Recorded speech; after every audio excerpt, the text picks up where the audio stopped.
അഗ്നിജ്വാല A deep love story ഭാഗം 36.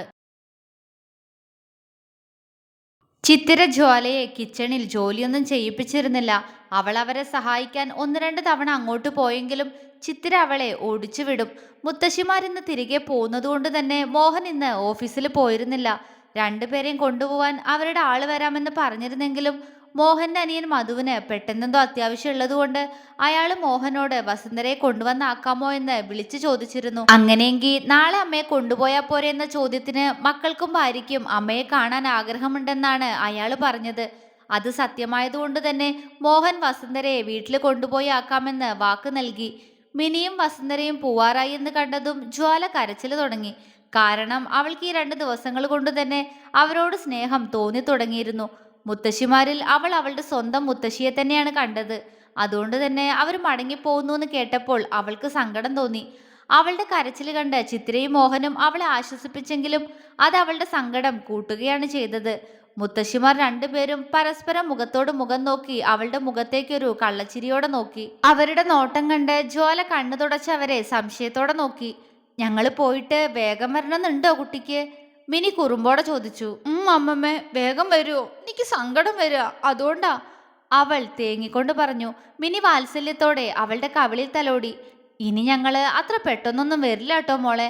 വെയ്യ കുട്ടിയെ, ഈ യാത്രയൊന്നും പ്രായമായില്ലേ. ഇതിപ്പോ എൻ്റെ പേരക്കുട്ടിയുടെ വിവാഹമായിട്ട് വന്നതല്ലേ, അത് കാണാനുള്ള ഭാഗ്യം കിട്ടി, മിനി പുഞ്ചിരിയോടെ പറഞ്ഞു.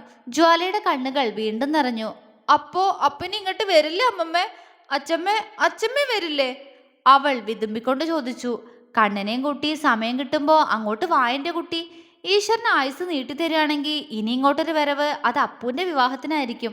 അതല്ല പെട്ടെന്ന് ഞങ്ങൾ ഇങ്ങോട്ട് വന്നേ പറ്റൂന്നാണെങ്കിൽ പെട്ടെന്ന് നല്ലൊരു വിശേഷം ഞങ്ങളെ അറിയിക്കുന്നീയേ, അപ്പൊ ഇങ്ങോട്ട് ഓടിയെത്തിയേക്കാം, വസുന്ധര കുറുമ്പോടെ പറഞ്ഞു. മോഹനും ചിത്തിരയ്ക്കും ചിരി വന്നു. പക്ഷെ ജ്വാല സംശയത്തോടെ അവരെ നോക്കുകയാണ് ചെയ്തത്. എന്ത് വിശേഷം ഉണ്ടായാലും നിങ്ങൾ വരിക, എന്നെ കൊണ്ട് പറ്റുന്നതാണെങ്കിൽ ഞാൻ സാധിച്ചു തരാം, ജ്വാല നിഷ്കളങ്കമായി പറഞ്ഞു. ഇത്തവണ എല്ലാവരും അവളുടെ മറുപടിയിൽ ചിരിച്ചു പോയിരുന്നു. ജ്വാല മാത്രം ഒന്നും മനസ്സിലാവാതെ എല്ലാവരെയും സംശയത്തോടെ നോക്കി. എന്തിനാ ചിരിക്കണേ? ജ്വാല മുഖം വീർപ്പിച്ചു. ചിത്ര അവളെ ചേർത്ത് പിടിച്ച് നിന്ന് ചിരിച്ചു. എനിക്ക് ദേഷ്യം വരണുണ്ട് കേട്ടോ, എന്തിനാ അങ്ങനെ ചിരിക്കണേ? ഞാൻ തെറ്റായ എന്തെങ്കിലും പറഞ്ഞോ? അവളുടെ ചുണ്ടു കൂർത്തു. എല്ലാവരും ചിരിയൊതുക്കി അവളെ പുഞ്ചിരിയോടെ നോക്കി. അവളുടെ മുഖം അപ്പോഴും വീർത്തിരിപ്പാണ്. എൻ്റെ അമ്മ എന്ന് മിണ്ടാതിരുന്നേ, എൻ്റെ മോള് കുഞ്ഞല്ലേ, ചിത്തിര ചിരിയോടെ പറഞ്ഞു. അത് മനസ്സിലാവുന്നുണ്ട് ചിത്തു, ഇതൊരു കുട്ടി തന്നെയാ, പൊട്ടിപ്പെണ്ണ്, വസുന്ധര കളിയാക്കി.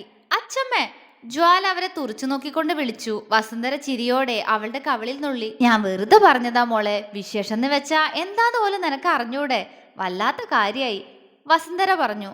അറിയില്ലാത്ത കാര്യങ്ങള് പറഞ്ഞു തന്നാലല്ലേ അറിയാ, വിശേഷം എന്ന് വെച്ചാ നല്ല വാർത്ത എന്നല്ലേ ഉദ്ദേശിച്ചേ, അതല്ലേ ഞാൻ ചോദിച്ചേ, എന്താന്ന് പറഞ്ഞതാ, അവള് പറഞ്ഞു. ഒന്ന് പോവെണ്ണേ, ഇനി നിനക്ക് അറിഞ്ഞേ പറ്റൂന്നുണ്ടെങ്കിൽ കണ്ണൻ വരുമ്പോ ചോദിച്ചാ മതി, അവൻ പറഞ്ഞു തരും, മിനി പറഞ്ഞു. ജ്വാല തല ഉലുക്കി. അവർ രണ്ടുപേരും അവളുടെ നെറുകയിൽ വാത്സല്യത്തോടെ ചുണ്ടമർത്തി. മിനി വീട്ടിൽ നിന്നും അയച്ച കാറിൽ കയറി അവൾക്ക് നേരെ കൈവീശി കാണിച്ചു. ജ്വാല നിറകണ്ണുകളോടെ അവർക്ക് നേരെയും കൈവീശി. രണ്ടുപേരുടെയും കാർ അവിടെ നിന്നും പോയതും ജ്വാല സങ്കടത്തോടെ ചിത്തിരയെ നോക്കി. ചിത്തിര അവളെ സ്നേഹത്തോടെ ചേർത്ത് പിടിച്ചു. മോള് വിഷമിക്കണ്ടാട്ടോ, നമുക്ക് അവരെ കാണാൻ അങ്ങോട്ട് പോവാലോ, ചിത്തിര അവളെ സമാധാനിപ്പിക്കാനായി പറഞ്ഞു. ജ്വാല സങ്കടത്തോടെ പറഞ്ഞുകൊണ്ട് അവരുടെ റൂമിലേക്ക് നടന്നു. അവള് പോകുന്നതും നോക്കി നിൽക്കവേ ചിത്രയുടെ ചുണ്ടിൽ വാത്സല്യത്തോടെയുള്ളൊരു ചിരി വിരിഞ്ഞു. എവിടമ്മ ജ്വാല? കാറിൽ നിന്നും ഇറങ്ങി വെപ്രാളത്തോടെ അകത്തേക്ക് വന്നുകൊണ്ട് അഗ്നി ചിത്രയോട് ചോദിച്ചു. റൂമിലാ കണ്ണ, അവര് പറഞ്ഞു. അവൾക്ക് എന്താമ്മ പറ്റിയേ? അമ്മ ഫോൺ ചെയ്തപ്പോ ഞാനാകെ പേടിച്ചുപോയി, എന്തെങ്കിലും വെയ്യായികയുണ്ടോ അവൾക്ക്? അവൻ ആകുലതയോടെ ചോദിച്ചു. ചിത്തിര അവനെ കൂർപ്പിച്ചു നോക്കി. എന്താ? അവരുടെ നോട്ടം കണ്ട് അവൻ ചോദിച്ചു. ദേ ചെറുക്ക, നീ എന്നെ കൊണ്ടൊന്നും പറയിപ്പിക്കരുത് കേട്ടോ, ഞാൻ നിന്നോട് എന്താടാ പറഞ്ഞേ? ജ്വാലയുടെ മുഴുവൻ കരച്ചിലാന്ന്, അമ്മമാര് പോയത് കൊണ്ടാന്ന് നിന്നോട് പറയാൻ തുടങ്ങുമ്പോഴേക്കും ഇപ്പൊ വരാന്ന് പറഞ്ഞ് വെപ്രാളപ്പെട്ട് കോള് കട്ടിയത് ഇങ്ങോട്ട് വരാൻ നിന്നോട് ആരാടാ പറഞ്ഞേ? പിന്നെ വിളിച്ചിട്ടാണെങ്കിൽ അവൻ കോളും എടുത്തില്ല, ചിത്ര അവനെ തറപ്പിച്ചു നോക്കിക്കൊണ്ട് പറഞ്ഞു. അഗ്നിയുടെ മുഖത്തൊരു ആശ്വാസം നിറഞ്ഞു. ഓ അതിനായിരുന്നോ? ഞാൻ അങ്ങോട്ട് പേടിച്ചു പോയി അമ്മേ, ഞാൻ രാവിലെ പോകുന്ന സമയത്ത് ഒരു കുഴപ്പമില്ലാതിരുന്ന കൊച്ചല്ലേ, അതാ ഞാൻ, അവൻ ഇളിച്ചു. മനസ്സിലാവുന്നുണ്ട്, ചിത്തിര അവനെ ആക്കിക്കൊണ്ട് പറഞ്ഞു. അവൻ പുഞ്ചിരിച്ചു. എന്നാ പോയി മോളെ കണ്ടിട്ട് വാ, ഞാൻ ചായ എടുക്കാം. ഇനി ഓഫീസിൽ പോണുണ്ടോ നീ? ചിത്തിര ചോദിച്ചു. ഏയ് ഇല്ലമ്മേ, ഏതായാലും സമയം 4 ആവാനായില്ലേ. കുഞ്ഞിന് താല്പര്യമുണ്ടെങ്കിൽ അവളെ കൊണ്ടൊന്ന് പുറത്തു പോണം. അവൻ പുഞ്ചിരിയോടെ പറഞ്ഞു. ആഹാ, നല്ല കാര്യം. എന്നാ ചെല്ല്. ഉച്ചയ്ക്ക് ഭക്ഷണം കഴിക്കാൻ ഞാൻ ഒരുപാട് നിർബന്ധിച്ചിട്ടാ അവള് വന്നത് തന്നെ. എന്തോ നുള്ളിപ്പെറുക്കി കഴിച്ച് പിന്നെ മുകളിലേക്ക് തന്നെ പോയി. മോൾക്ക് അവര് രണ്ടാളും പോയതില് നല്ല വിഷമുണ്ട്. ചിത്തിര വിഷമത്തോടെ പറഞ്ഞു. ഞാൻ നോക്കിക്കോളാം അമ്മേ. അത്രയും പറഞ്ഞുകൊണ്ട് അവൻ മുകളിലേക്ക് നടന്നു. അഗ്നി ഡ്രസ്സ് ചേഞ്ച് ചെയ്ത് ഒരു മുണ്ടും ഷർട്ടും എടുത്തിട്ട് ബെഡിൽ കിടക്കുന്ന ജ്വാലയെ നോക്കി. ആള് നല്ല ഉറക്കമാണ്. ഒരുപാട് കരഞ്ഞതുകൊണ്ട് മുഖം ആകെ ചുവന്നിട്ടുണ്ട്. അവൾ ഉറങ്ങിയത് കണ്ടതുകൊണ്ട് തന്നെ അവൻ അവളെ ഉണർത്താതെയാണ് ഡ്രസ്സ് ചേഞ്ച് ചെയ്തത്. അവൻ അവളുടെ അടുത്തായി പോയി കിടന്നു. ജ്വാല ബെഡിൽ ചെരിഞ്ഞു കിടക്കുകയാണ്. അഗ്നി അവളുടെ മുഖത്ത് വീണ തലമുടി പതിയെ പുറകിലേക്ക് ഒതുക്കി വെച്ചു കൊടുത്തു. അവൻ കുറച്ചുനേരം അവളെ നോക്കിക്കിടന്നു. പക്ഷേ അവളുടെ വേഷം കണ്ട് അവന്റെ നെറ്റിയൊന്ന് ചുളിഞ്ഞു. രാവിലെ പറഞ്ഞിട്ടാണല്ലോ ഞാൻ പോയേ ഇഷ്ടമുള്ള ഡ്രസ്സ് എടുത്തിട്ടോളാൻ, പിന്നെ എന്തു പറ്റി? അവൻ സംശയത്തോടെ ചിന്തിച്ചു. അവന്റെ നോട്ടം ദാവണി തെന്നി നീങ്ങി വെളിവായി കാണുന്ന അവളുടെ ഒതുങ്ങിയ അരക്കെട്ടിലേക്ക് പോയി. അവന്റെ നെഞ്ചിടിപ്പുയർന്നു. കണ്ണുകൾ എത്രയൊക്കെ ആ കാഴ്ചയിൽ നിന്ന് പറിച്ചു മാറ്റാൻ ശ്രമിച്ചിട്ടും അതിന് സാധിക്കാതെ അവൻ വലഞ്ഞു. അവന്റെ കൈകൾ അവളുടെ ഇടുപ്പിൽ ചെറുതായി പതിഞ്ഞ നിമിഷം ജ്വാല അവന്റെ കഴുത്തിലൂടെ ചുറ്റിപ്പിടിച്ച് അവന്റെ കഴുത്തിലേക്ക് മുഖം പൂഴ്ത്തി വെച്ചു. അഗ്നി ഞെട്ടിപ്പോയി. അവന്റെ കൈകൾ അവളിൽ ഒന്നുകൂടി മുറുകി. അച്ഛേ. അവൾ അവന്റെ കഴുത്തിൽ മുഖം പൂഴ്ത്തി അവനെ പതിയെ വിളിച്ചു. അഗ്നി പകപ്പോടെ അവളുടെ ഇടുപ്പിൽ നിന്നും കൈമാറ്റി. ജ്വാല അവൻ ഒന്നുകൂടി മുറുകെ പിടിച്ചു. അച്ഛേ. വീണ്ടും പതിഞ്ഞ അവളുടെ ശബ്ദം. അഗ്നിയുടെ കണ്ണിൽ അവളോടുള്ള പ്രണയത്തിനപ്പുറം ആ നിമിഷം വാത്സല്യം നിറഞ്ഞു. അവൻ അവളെ തന്നോട് ചേർത്തു പിടിച്ച് അവളുടെ പുറത്ത് തലോടി. ഉറങ്ങിക്കോട്ടോ, അവൻ പതിയെ പറഞ്ഞുകൊണ്ട് അവളുടെ കൈയെടുത്ത് അതിൽ അമർത്തി ചുംബിച്ചു. ജ്വാല കുറുകിക്കൊണ്ട് അവന്റെ കഴുത്തിലേക്ക് ഒന്നുകൂടി മുഖം മുട്ടിച്ചു കിടന്നു. അവളുടെ കുഞ്ഞുമുഖം അവന്റെ കഴുത്തിൽ അമർന്നു. അഗ്നി കണ്ണുകൾ ഇറുകെ പൂട്ടി. അവളുടെ ചുണ്ടിന്റെ തണുപ്പും ശ്വാസവും തന്റെ കഴുത്തിൽ തട്ടുന്നത് അവനറിഞ്ഞു. അവനിൽ ഉയരുന്ന വികാരങ്ങളെ നിയന്ത്രിച്ചുകൊണ്ട് അവൻ പതിയെ അവളെ അവനിൽ നിന്നും അകറ്റി മാറ്റിക്കിടത്തി. ജ്വാല പതിയെ കണ്ണുകൾ തുറന്നു. തന്നെ നോക്കി വല്ലാത്ത ഭാവത്തോടെ കിടക്കുന്നവനെ അവൾ ഏതോ ഓർമ്മയിൽ എന്ന പോലെ നോക്കി പുഞ്ചിരിച്ചു. അഗ്നിയുടെ മുഖം വിടർന്നു പോയി. എപ്പോ വന്നു? അവൾ ചോദിച്ചു. കുറച്ചുനേരം ആയടാ, അവൻ സന്തോഷത്തോടെ പറഞ്ഞു. തന്റെ പെണ്ണിൽ നിന്നും ആദ്യമായി കിട്ടിയ പുഞ്ചിരി. അവന്റെ കണ്ണുകൾ തിളങ്ങി. അവൾ മറുപടിയായി മൂളിക്കൊണ്ട് വീണ്ടും കണ്ണുകൾ അടച്ചു. പെട്ടെന്ന് അവൾ കണ്ണുകൾ വെട്ടി തുറന്ന് അവനെ മിഴിച്ചു നോക്കി ബെഡിൽ നിന്നും ചാടി എഴുന്നേറ്റു. അഗ്നിയും അവൾക്കൊപ്പം എഴുന്നേറ്റുകൊണ്ട് എന്താ എന്ന പോലെ അവളെ നോക്കുന്നുണ്ട്. അവൾ വെപ്രാളത്തോടെ തല താഴ്ത്തി. അഗ്നിയുടെ മുഖം മങ്ങി. അവൻ അവളുടെ മുഖം പിടിച്ചുയർത്തി. അവൾ പിടപ്പോടെ അവനെ നോക്കി. അവളുടെ വിളറിയ മുഖം കണ്ടപ്പോൾ അവന് ചിരി വന്നു. ഉറക്കത്തിലാണല്ലേ നീയപ്പ എന്നോട് ചിരിച്ചേ? അവൻ ചോദിച്ചു. അവൾ അതേയെന്നും അല്ല എന്നും ചമ്മലോടെ തലകുലുക്കി. ഞാനും കരുതി എൻ്റെ ഭാര്യ എന്നോട് ഇങ്ങനെ ചിരിക്കാറില്ലല്ലോ എന്ന്.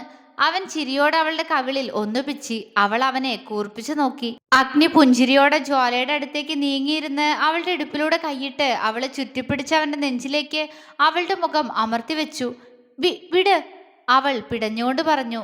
എന്തിനാ എൻ്റെ കുഞ്ഞൻ കരഞ്ഞേ? അവൻ ആർദ്രമായി അവളോട് ചോദിച്ചു. അവളുടെ പിടച്ചിൽ നിന്നു. അവൾ അങ്ങനെ തന്നെ അവനോട് ചേർന്നിരുന്നു. കുഞ്ഞാ. അവൻ അവളുടെ തലയിൽ തലോടിക്കൊണ്ട് വിളിച്ചു. അച്ഛമ്മയും അമ്മമ്മയും പോയി, അവൾ തേങ്ങിക്കൊണ്ട് പറഞ്ഞു. അഗ്നിക്ക് അവളുടെ തേങ്ങല് കേട്ട് സങ്കടം തോന്നി. അവൻ അവളുടെ മുഖം അവന് നേരെ പിടിച്ചുയർത്തി. അവൾ കണ്ണു നിറച്ചുകൊണ്ട് അവന്റെ മുഖത്തേക്ക് നോക്കി. അയ്യേ, ഇതിനാണോ എൻ്റെ കുഞ്ഞൻ കരയുന്നേ? കരയില്ലടാ, നമുക്ക് സമയം പോലെ അവരെ കാണാൻ അങ്ങോട്ട് പോവാ. നിന്റെ അരവേട്ടൻ്റെ ഏട്ടൻ മോളെ കൊണ്ടുപോയില്ലേ, പിന്നെന്തിനാ സങ്കടം? അവൻ വാത്സല്യത്തോടെ ചോദിച്ചു. അവളുടെ ചുണ്ട് വിതുമ്പി. അഗ്നിക്കത് കാണുന്തോറും ഉള്ളിൽ നോവ് തോന്നി. അവൻ പെട്ടെന്ന് താഴ്ന്നു വന്ന് അവളുടെ വിതുമ്പുന്ന ചുണ്ടിൽ അമർത്തി ചുംബിച്ചു മാറി. ജ്വാലയുടെ കണ്ണു മിഴിഞ്ഞു. അവളുടെ കരച്ചിൽ സ്വിച്ചിട്ടതുപോലെ നിന്നുപോയി. അവൾ അവനെ തുറച്ചു നോക്കി. ഇനി കരയണ്ട, ഇനി കരഞ്ഞാ ഞാൻ ഇനി ഉമ്മ വയ്ക്കും. എന്താ, വേണോ? അവൻ പുരികമുയർത്തിക്കൊണ്ട് ചോദിച്ചു. പക്ഷേ എന്നെങ്ങനെ ഉമ്മ വെക്കണ്ട, എനിക്കിഷ്ടല്ല, അവൾ പെട്ടെന്ന് പറഞ്ഞു. പക്ഷെ എനിക്കിഷ്ടാണല്ലോ, അതുകൊണ്ട് ഞാൻ ഇനിയും വെക്കും. അവനിൽ കുറുമ്പാണ്. എന്നാ ഞാൻ നിങ്ങളെ കടിക്കും. അയ്യോ, അങ്ങനെ പറഞ്ഞൂടാ. ഈ യക്ഷിപ്പല്ലുകൊണ്ട് ഒരു തവണ കിട്ടിയ വേദന ഇതുവരെ മാറിയിട്ടില്ല. അപ്പോഴാ അടുത്തത്. ഇനി എൻ്റെ കുഞ്ഞിനെ കടിക്കണമെന്ന് നിർബന്ധാണെങ്കിൽ കവിളിൽ കടിച്ചോ. അതാവുമ്പോ താടിയുള്ളതുകൊണ്ട് പാട് വന്നാലും ആരും കാണില്ലല്ലോ, അവൻ കളിയോടെ പറഞ്ഞു. അവള് മുഖം കോട്ടി അവന്റെ നെഞ്ചിലേക്ക് തന്നെ കിടന്നു. അവൻ അവളെ ചിരിയോടെ ചേർത്ത് പിടിച്ചു. അല്പനേരം രണ്ടുപേരും ഒന്നും മിണ്ടിയില്ല. അതേ, മുത്തശ്ശിമാർ ഇങ്ങോട്ട് വരാന്ന് പറഞ്ഞിട്ടുണ്ട്, പെട്ടെന്ന് ഓർത്തതുപോലെ ജ്വാല ചാടിക്കേറി പറഞ്ഞു. ആഹാ, അങ്ങനെ പറഞ്ഞോ? നിന്നെ അവർക്ക് അത്രയ്ക്ക് ഇഷ്ടായതുകൊണ്ടാ കുഞ്ഞാ. നിന്റെ കരച്ചിൽ കണ്ടപ്പോ അവർക്കും സങ്കടായി കാണും. അവൻ സ്നേഹത്തോടെ പറഞ്ഞു. അവൾ തല കുലുക്കി. പക്ഷെ അവളുടെ മുഖം ചുളിഞ്ഞിരുന്നു. അവൾ എന്തോ ആലോചിക്കുകയാണെന്ന് അഗ്നിക്കും മനസ്സിലായി. എന്താണ് ഒരു ആലോചന എന്റെ പൂച്ചക്കുട്ടിക്ക്? അവൻ അവളുടെ കവിളിൽ തലോടിക്കൊണ്ട് ചോദിച്ചു. അതോ, അത് വിശേഷണ്ടായ വരാന്ന് പറഞ്ഞിട്ടുണ്ട് അച്ഛമ്മയും അമ്മമ്മയും. അവൾ കണ്ണു വിടർത്തിക്കൊണ്ട് പറഞ്ഞു. വിശേഷോ? എന്ത് വിശേഷം? അഗ്നിക്ക് മനസ്സിലായില്ല. അപ്പൊ ആരവേട്ടൻ്റെ ഏട്ടനും അറിയില്ല അല്ലേ? അവരൊക്കെ എന്നെ കളിയാക്കി ചിരിച്ചപ്പോ ഞാൻ കരുതി നിക്ക് മാത്രം അറിയാത്തേന്ന്. അവള് പറഞ്ഞു. ഏ, എന്റെ കുഞ്ഞിനെ കളിയാക്കിയോ? ആര്? എന്തിന്? അഗ്നി സംശയത്തോടെ ചോദിച്ചു. എല്ലാരും കളിയാക്കി. നിക്ക് അറിയാത്തോണ്ടല്ലേ ഞാൻ ചോദിച്ചേ. അതിന് എന്തിനാ എന്നെ കളിയാക്കി ചിരിക്കുന്നേ? അവളുടെ മുഖം വീർത്തു. എന്റെ കുഞ്ഞാ, നീയൊന്ന് തെളിച്ചു പറഞ്ഞേ. എനിക്കൊന്നും മനസ്സിലായില്ലടാ. എന്തിനാ നിന്നെ കളിയാക്കിയേ? അവൻ അവളെ സംശയത്തോടെ നോക്കിക്കൊണ്ട് വീണ്ടും ചോദിച്ചു. അതോ, അതുണ്ടല്ലോ, അച്ഛമ്മ പറയാ അവര് രണ്ടാളും വേഗം കണ്ട് തിരികെ വരണച്ചാ ഞാൻ അവർക്ക് വിശേഷം കൊടുക്കാൻ. എന്ത് വിശേഷാന്ന് പറഞ്ഞില്ല. പറഞ്ഞിരുന്നെങ്കിൽ ഞാനത് നടത്തി കൊടുത്തേനെ. എനിക്ക് അവരെ രണ്ടാളെയും അത്രയ്ക്ക് ഇഷ്ടായി. അവൾ ചുണ്ടു പിളർത്തിക്കൊണ്ട് പറഞ്ഞു. എന്നാൽ അവളുടെ സംസാരം കേട്ട് ആകെ കിളിപോയ പോലെ ഇരിക്കുകയാണ് അഗ്നി. അവൾ എന്ത് വിശേഷത്തിനെ കുറിച്ചാണ് പറയുന്നതെന്ന് അവൻ ഇപ്പോഴാണ് വ്യക്തമായത്. അവന്റെ മുഖത്ത് അവളെ നോക്കുമ്പോൾ ചിരിയും അതേ നിമിഷം ദയനീയതയും നിറഞ്ഞു. അവൾ അഗ്നിയുടെ മുഖത്തേക്ക് നോക്കി. തന്നെ തന്നെ നോക്കി ചിരിയോടെ ഇരിക്കുന്ന അവനെ കണ്ട് അവൾ എന്താ എന്ന് കണ്ണുകൊണ്ട് ചോദിച്ചു. അതേ നിമിഷം അഗ്നി അവളെ നോക്കി പൊട്ടിച്ചിരിച്ചു പോയിരുന്നു. ജ്വാല അവനെ നെറ്റി ചുളിച്ചുകൊണ്ട് നോക്കി. അവൻ അവളെ നോക്കുന്നു, ചിരിക്കുന്നു. ഇതാണ് അവസ്ഥ. അവൾക്ക് പെട്ടെന്ന് ദേഷ്യവും സങ്കടവും ഒരുപോലെ വന്നു. ആരവേട്ടന്റെ ഏട്ടനും എന്നെ കളിയാക്കാണല്ലേ? എന്തിനാ അങ്ങനെ? നിങ്ങൾക്കും അറിയില്ലല്ലോ, പിന്നെന്തിനാ എന്നെ മാത്രം ഇങ്ങനെ കളിയാക്കി ചിരിക്കണേ? അവള് സങ്കടത്തോടെ ചോദിച്ചുകൊണ്ട് അവനിൽ നിന്നും അകന്നു മാറാൻ ശ്രമിച്ചു. എന്നാൽ അഗ്നി അവൾ അതിനെ അനുവദിക്കാതെ അവളുടെ ഇടുപ്പോടെ കൈചുറ്റി ചേർത്തിരുത്തി അവളുടെ മുഖമാകെ ചുണ്ടമർത്തി. അവളുടെ കണ്ണിലും മൂക്കിലും കവിളിലും അങ്ങനെ മാറി മാറി ആ ചുണ്ടുകൾ അമർന്നു നീങ്ങി. ജ്വാല വിറയലോടെ അവന്റെ ഇടുപ്പിൽ കൈമുറുക്കി. കണ്ണുകൾ അടഞ്ഞുപോയി. അഗ്നി അവളുടെ ഇരു കണ്ണുകളിലും ഒരിക്കൽ കൂടി അമർത്തി ചുംബിച്ചുകൊണ്ട് അവളുടെ മുഖത്തേക്ക് നോക്കി. അവൾ പതിയെ കണ്ണുകൾ തുറന്നു. അവളുടെ കണ്ണുകൾ നിറഞ്ഞിരുന്നു. അവൾ അവനെ ഒരു പകപ്പോടെ നോക്കിയിരുന്നു. അഗ്നി പെട്ടെന്ന് അവളുടെ മുഖം പിടിച്ചുയർത്തി അവളുടെ ചുണ്ടിലും ഒന്ന് ചുംബിച്ചു. ജ്വാല അവനെ കണ്ണു നിറച്ചുകൊണ്ട് നോക്കി. ഞാൻ കളിയാക്കിയതല്ലടാ കുഞ്ഞാ. അതുണ്ടല്ലോ, എന്റെ കുഞ്ഞ് പറയുന്ന കേട്ടപ്പോ ചിരി വന്നിട്ടാ. അല്ലാതെ നിന്റെ അരവേട്ടൻ്റെ ഏട്ടൻ നിന്നെ കളിയാക്കുവോ? അവൻ പ്രണയത്തോടെ ചോദിച്ചു. ചിരിക്കാനും വേണ്ടി എന്താ ഉണ്ടായേ? വെറുതെ എന്നെ സങ്കടപ്പെടുത്തി എല്ലാരും. അവൾ വിതുമ്പലോടെ പറഞ്ഞു. പക്ഷെ ആ സമയം അഗ്നി ചുംബിച്ചത് അവൾക്കൊരു പ്രശ്നമായിരുന്നില്ല. അഗ്നിയുടെ പൂച്ചക്കണ്ണുകൾ സന്തോഷം കൊണ്ട് വല്ലാതെ വിടർന്നു പോയി. അയ്യേ, എന്റെ പൂച്ചക്കുട്ടി ഇത്രയേ ഉള്ളൂ? ഞാൻ എന്റെ കുഞ്ഞ് പറയുന്ന കേട്ടപ്പോ ചിരിച്ചതല്ലേടാ. സോറി, അവൻ മൃദുവായി പറഞ്ഞു. അവൾ അവനിൽ നിന്നും തിരിഞ്ഞിരുന്നു കൊണ്ട് മൂളി. അവൻ അവളുടെ തോളിൽ താടി കുത്തി അവളുടെ വയറിലൂടെ വട്ടം ചുറ്റിപ്പിടിച്ചിരുന്നു. ഒന്ന് പിടഞ്ഞെങ്കിലും ജ്വാല അങ്ങനെ തന്നെ ഇരുന്നു പോയി. കുഞ്ഞാ, അപ്പോ അച്ഛമ്മ അമ്മമ്മയൊന്നും ഈ അടുത്ത കാലത്തൊന്നും ഇങ്ങോട്ട് വരാൻ പോണില്ല കേട്ടോ? അവൻ കുസൃതിയോടെ പറഞ്ഞു. അതെന്താ? അവളുടെ ശബ്ദത്തിൽ സങ്കടം. അതോ, അതുണ്ടല്ലോ, അവരുദ്ദേശിച്ച അർത്ഥം എന്റെ കുഞ്ഞിന് മനസ്സിലായില്ല അല്ലേ? അവൻ ചോദിച്ചു. ഇല്ല, എന്താ? എനിക്ക് പറഞ്ഞതാ. വിശേഷം എന്ന് വെച്ചാ നല്ല വാർത്ത അവർക്ക് പറഞ്ഞു കൊടുക്കാനല്ലേ. എന്ത് വാർത്ത വേണ്ടെന്ന് ചോദിച്ചിട്ട് എന്നോട് പറഞ്ഞില്ല. അവൾ മുഖം വീർപ്പിച്ചു. അഗ്നി പെട്ടെന്ന് അവളുടെ ധാവണിയുടെ ദുപ്പട്ട അവളുടെ വയറിൽ നിന്ന് നീക്കി അവളുടെ നഗ്നമായ വയറിൽ കയ്യമർത്തി. ജ്വാല ഞെട്ടിപ്പോയി. കുഞ്ഞാ, അവൻ ആർദ്രമായി വിളിച്ചു. ആ കൈയുടെ ചൂടിൽ അവൾക്ക് മൂളാൻ മാത്രമേ കഴിഞ്ഞുള്ളൂ. അവര് പറഞ്ഞ വിശേഷം എന്താണെന്നറിയോ? നീ പറഞ്ഞതുപോലെ സന്തോഷമുള്ള വാർത്ത അറിയിക്കാൻ തന്നെയാ. പക്ഷെ ആ സന്തോഷമുള്ള വാർത്ത നീയും ഞാനും കൂടെ ചേർന്നാ അവർക്ക് കൊടുക്കേണ്ടേ. അവന്റെ സ്വരം കാറ്റുപോലെ നേർത്തുപോയി. ജ്വാലയുടെ ശരീരത്തിൽ വിയർപ്പ് കണങ്ങൾ പ്രത്യക്ഷപ്പെട്ടു. അവൻ പെട്ടെന്ന് അവളെ അവന് നേരെ തിരിച്ചിരുത്തി. ഈ കുഞ്ഞു വയറില് നിന്റെ കെട്ടിയോൻ, അതായത് ഈ അഗ്നിദേവ്, ഒരു കുഞ്ഞു ജ്വാലയോ കുഞ്ഞു അഗ്നിയോ കൊടുത്ത് ആ വാർത്ത അവരെ അറിയിക്കണമെന്നാ അവര് പറഞ്ഞത് കുഞ്ഞാ.